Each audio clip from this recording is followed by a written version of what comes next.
안녕하세요. 수진 2구역 주민 여러분.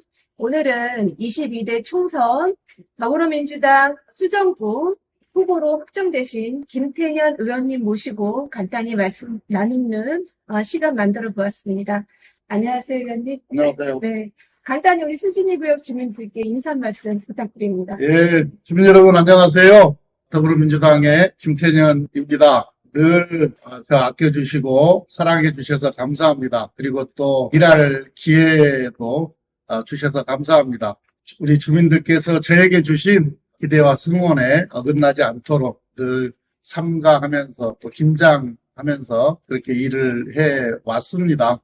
평가에 따라 다르겠지만은 또 많은 성과도 내기도 했는데요. 더 열심히 하도록 하겠습니다. 건강하세요. 네, 감사합니다. 자, 우리 수진이고요. 그래도 지역의 최대 현안은 지금 재개발이 아닐까 이런 생각을 합니다. 저희가 여태까지 재개발 분모지였는데 올해는 기본계획에 포함이 돼서 재개발을 좀 할 수 있지 않을까 이런 기대를 하고 있습니다. 의원님께서 수진 2구역 재개발에 대해서 어떻게 생각하시는지, 그리고 또 한 가지 재개발 사업성과 연관해서 우리 아무래도 고도 제한에 관련된 관심이 주민들에게 굉장히 높습니다. 고도 제한에 대해서 어떤 생각을 하시는지, 그리고 또 어떤 노력을 기울이실 예정이신지 간단하게 답변 부탁드립니다. 문도 한마디 할까요? 네. 구독자 50만 명이 아니면 인터뷰 안 하는데 네. 오늘은 특별히 수진 이동 주민들이 보시는 유튜브라고 하니까 100만 명이다 생각하고 하도록 하겠습니다. 네, 우리 수진 2구역 주민들이 엄청 좋아하실 거예요. 지금 이제 우리 수진 이동 재개발과 관련해서는 우리 시가 지금 용역을 발주해 놨지 않습니까? 네네. 용역 결과에 따라서 앞으로 이제 계획이 수립이 되게 될 텐데요. 도시재생 전략 계획 변경과 관련한 사항이 확정이 되면은 수진 이동 재개발에 대한 어떤 로드맵이 만들어질 수 있을 거라고 봅니다. 그 계획에 따라서 저도 적극적으로 협조하도록 하겠습니다. 고도 제한과 관련해서는 이제 고도 제한이 완화가 되면은 아무래도 재개발을 하는 데 있어서 사업성이 높아지기 때문에 우리 주민들한테 이익이 가는 거죠. 고도 제한 완화와 관련한 것은 투 트랙으로 진행을 할 생각입니다. 우선 첫 번째는 현재 군용항공기지법에 의한 고도 제한 규제를 완화하는 건데요. 법으로 완화하는 건데, 작년 연말에 국제민간항공기구의 고도 제한과 관련한 새로운 규정이 발표가 되기로 했었는데 그게 조금 미루어졌습니다. 네, 아이카오. 네. 아이카오라고도 하고 이카오라고. 네. 국제민간항공기구죠. 거기 새로운 규정이 나오는 대로 거기에 맞추어서 이 법 개정을 통한 고도 제한이 이루어질 수 있도록 추진하겠다 말씀을 하나 드리고요.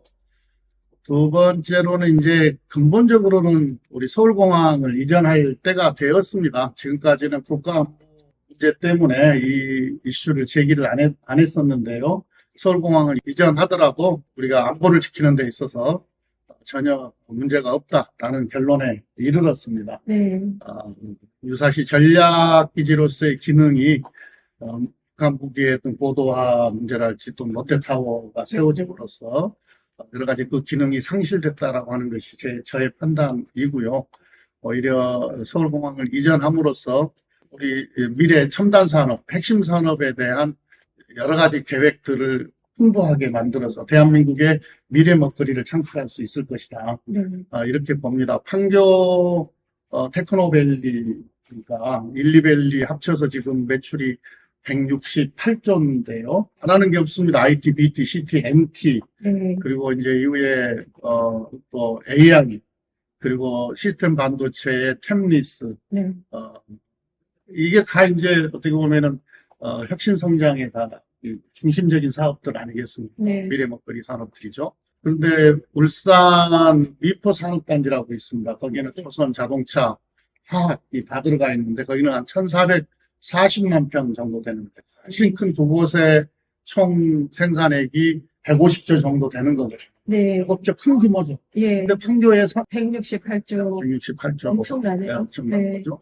이건 대폭 확대될 필요가 있습니다. 확장될 필요가 있습니다. 물론 지금 3밸리까지 계획이 되어 있습니다만 3밸리는 아무래도 주거 시설이 이제 많이 들어가게 되고 4밸리, 5밸리 이렇게 가야 되는데 그만한 충분한 부지를 확보하기가 힘이 듭니다. 네. 근데 서울공항을 이전하게 되면 안팎으로 해서 물론 뭐 국가 보안상 정확한 면적은 우리가 조금 더 따져봐야 됩니다만은 안팎 다 해서 한 140만 평 정도로 확보할 수 있을 거라고 예. 봅니다. 140만 평이면 엄청나게 큰 예. 규모이거든요. 그래서 아까 말씀드렸던 대한민국의 신성장 산업, 혁신 성장의 어떤 메카로서의 역할을 할 수 있을 것이고요. 그리고 세계적인 한국형 실리콘밸리 확대 발전시킬 수 있을 것이다. 이건 국가의 이익과 우리 지역의 이익이 합치되는 것이기 때문에 네. 의지를 가지고 추진하면 충분히 가능할 거라고 보고요. 저는 의정활동하면서 이미 군부대를 이전해 본 경험이 있습니다. 예. 물론 이제 비행장을 이전하는 거하고는 좀 뭐 차원이 다르긴 합니다만은 지금 위례신도시가 원래는 여러 뭐 체육부대니 또는 행정부대니 옛날에 문무대라고 했던 이런 군부대들이 깔고 앉아 있었던 데거든요. 네. 그게 한 25만 평 정도 됐었어요. 네. 그거 다 지방으로 이전하고 지금 위례신도시를 만든 거거든요. 물론 이제 그 25만 평에다가 또 사유지를 더 해서 합쳐서 만든 거긴 합니다만 그런 경험들을 살려서 의지를 가지고 추진해 볼 생각입니다. 네, 감사합니다. 이게 트랙이 2개입니다. 그리고 투트랙으로. 네, 예. 네. 사실은 조금 이제 우려가 됐던 게 우리 주민들이 가끔 사무실로 찾아와서 우리 의원님 공약인 서울공항 이전에 대해서 의구심을 조금 비치시기도 하셨어요. 어떤 점이었냐면 과연 가능하겠는가? 이제 이런 질문들도 받곤 했는데 지금 말씀을 들어보니까 서울공항 이전이 가능할 수도 있겠다. 근거를 가지고 접근하셨다는 그런 느낌이 듭니다. 자, 다음 질문 드리겠습니다. 지금 성남은 순환재개발 1단계, 2단계가 진행됨에 따라서 지금 아파트가 이제 많이 네. 지어질 것으로 예상됩니다. 주택 공급이 늘어날수록 난방 수요도 굉장히 늘어날 것으로 예측하고 있는데요. 그래서 지금 원도심에서는 지역 난방 추가 도입이 굉장히 핫한 이슈로 지금 떠오르고 있습니다.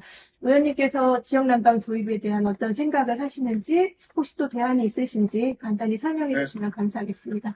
주거 환경을 개선하는 데 있어서 값싼 난방을 설치하는 것은 당연한 일이고요. 그걸 위해서 노력을 해야 되는데 원래는 이제 우리 수정중원구 이른바 본도심에는 지역 난방이 전혀 설치가 안 없었었죠.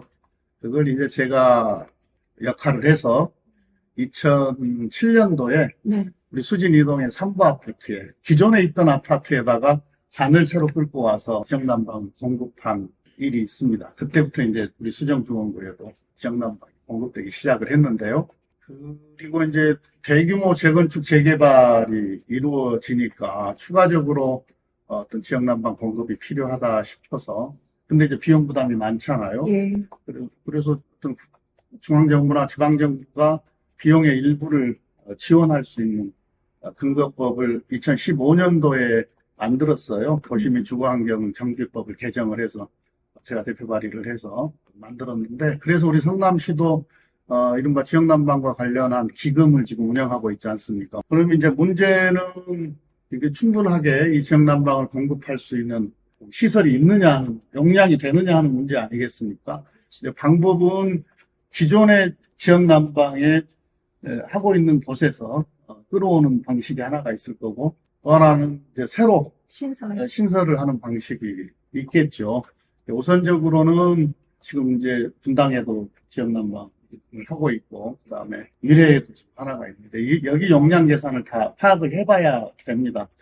현재로 보면은 지금 이제 포레스티아 재건축했던 네. 아파트, 그 다음에 신흥이동의 산성역 자이프루지오 여기까지도 지금 다 되어 있고 그 이후에 지금 재개발을 해야 되는 이 아파트들에서는 지금 현재로는 용량이 지금 대책이 지금 부족한 게 사실이거든요. 예. 관련해서 아까 말씀드렸듯이 기존 시설을 용량을 좀 확대해서 지역난방을 확보하는 방법이 있을 것이고 새로 짓는 방법이 있을 텐데 그 두 가지를 다 추진하면서 이 문제에 대한 해결을 해야 될 거라고 봅니다. 다만 이제 바라는 것은 지역난방공사와 성남시가 이 문제와 관련해서 2020년까지 여러 차례 거쳐서 협의를 했는데 그 이후에 지금 협의가 안 되고 있는 그런 상태여서 우리 시도 조금 관심을 좀 가져줬으면 좋겠다. 네. 네. 저도 더 노력하겠습니다. 네, 감사합니다. 주민들께서 궁금해하셨던 부분이 어느 정도 중요한 거는 좀 해소되는 데 도움이 될 수 있다 이렇게 생각을 하고요. 자, 마지막으로 의원님, 저희 수진 2구역 주민들은 재개발을 참 목마르게 기다렸고 바라고 있습니다. 우리 주민들께 마지막 뭐 하시고 싶은 말씀이 있으시면 네, 좀 한 말씀 부탁드리겠습니다. 예, 요즘 이제 경제가 어렵습니다. 고금리에다가 고물가에 고환율까지 해서 어떻게 보면 우리 국민들 개인이 져야 되는 부담이 많이 늘어났는데, 그러니까 월급이 늘어나는 것보다 이렇게 수입이 늘어나는 것보다 비용이 훨씬 더 많이 늘어났기 때문에 실질 소득이 지금 줄었거든요. 그렇죠. 쓸 돈이 줄었다는 이야기가 예. 됩니다. 그러니까는 당연히 우리 가게 지출이 줄어드니까는 당연히 우리 골목에서 장사하시는 자영업 하시는 분들도 어려움을 겪고 있지 않습니까? 가슴이 아파요. 이제 이럴 때일수록 정부의 역할이 대단히 중요합니다. 정부의 지출을 늘려서 그게 곧 가계로 이전이 되어서 가계 지출이 늘어나게 해야만 전체적으로 우리 경제의 선순환 구조를 만드는 데 도움이 될 텐데, 오히려 지금 정부는 있는 사람들, 대기업들 세금 줄이고 있고, 또 월급쟁이들 세금을 늘리고 있어서 그렇지 않아도 어려운데 더 어려움을 가중시키는 그런 정책을 펴고 있어요. 그러니까 세수가 있는 사람들이나 대기업들을 감세를 해버리니까 세수가 줄게 되고, 세수가 주니까 정부 지출이 줄고, 정부 지출이 주니까 경기가 위축되고, 그러면서 또 세수가 부족해지고, 이런 악순환이 이루어지는 정책을 펴고 있어요. 이거 다 바로 잡아야 됩니다. 그런 측면에서 보면 이번 총선이 대단히 중요합니다. 민생 경제만 놓고 보더라도 대단히 중요합니다. 이걸 정상화하기 위해서. 그럼 뿐만 아니라 지금 민주주의가 퇴행하고 있지 않습니까? 스웨덴의 어떤 대학 연구소에서 발표를 했는데, 민주국가에서 민주화로 가던 나라에서 독재국가로 가는 나라가 돼버린 그런 발표도 있었습니다. 상상도 할 수 없었던 일이거든요. 그리고 한반도의 좀 평화도 위협받고 있고, 좀 민주주의, 민생경제, 평화, 이게 다 위협을 받고 있어서 선거는 잘 못했을 경우에는 아주 냉정하게 평가해 주는 거거든요. 심판해 주는 거거든요. 그래서 이번 선거를 통해서 아주 준엄한 심판을 통해서 정부가 정신 차리고 경제정책이든 외교정책이든 정책을 전환할 수 있도록 해주십사는 부탁을 말씀드립니다. 네, 감사합니다. 자, 오늘 바쁘신 와중에도 귀한 시간 내주셔서 대단히 감사합니다, 의원님. 네, 수진 2구역 주민 여러분, 네, 대단히 감사합니다.